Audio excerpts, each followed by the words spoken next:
In 1870, First Lieutenant Curtis McQuaid, Hamilton, a cavalry officer without field experience, arrives from the east at Fort Canby in Arizona, the remote, understaffed post where he was born as the son of the then post commander.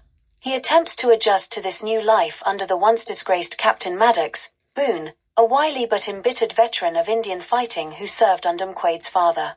They immediately clash when Maddox demonstrates to the cocksure McQuaid that the general knowledge of the West he gained as a child at Canby is not enough to permit him to command men in the field. On the day McQuaid reports, Maddox is burying 4 troopers from a patrol led by Lieutenant Porter, Chamberlain, killed in a running fight with a large band of hostiles believed to be Comanches.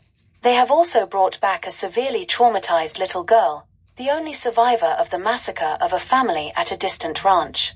The funeral casts gloom on the otherwise festive visit of Tracy Hamilton, also from the east and soon to wed Maddox's second-in-command, Lieutenant Tom Gresham, Douglas. McQuaid had previously been romantically involved with Tracy and immediately renews their affair. Gresham is assigned to lead another patrol to the suspected location of the hostiles, but on the evening of his departure discovers the affair and an ugly scene ensues. When Maddox learns the next day that Gresham deviated from his orders, he leads McQuaid and the troop in search of him without success. Finally one night they discover the bodies of Gresham and his men when they stop to bivouac. McQuaid is shaken that his indiscretion may have caused Gresham to be dispirited and unwary, but Maddox is more pragmatic, disgusted that Gresham allowed himself to be fatally distracted.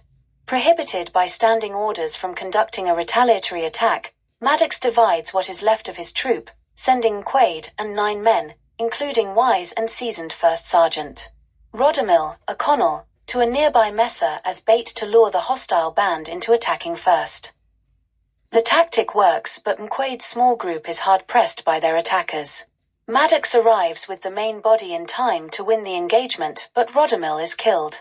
McQuaid discovers that their opponents were not Comanches at all, but Apaches, which Maddox knew all along, having learned to outthink them all.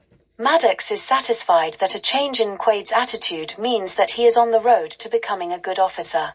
Upon his return to Canby, McQuaid finds Tracy leaving, taking the little girl to her relatives in the east.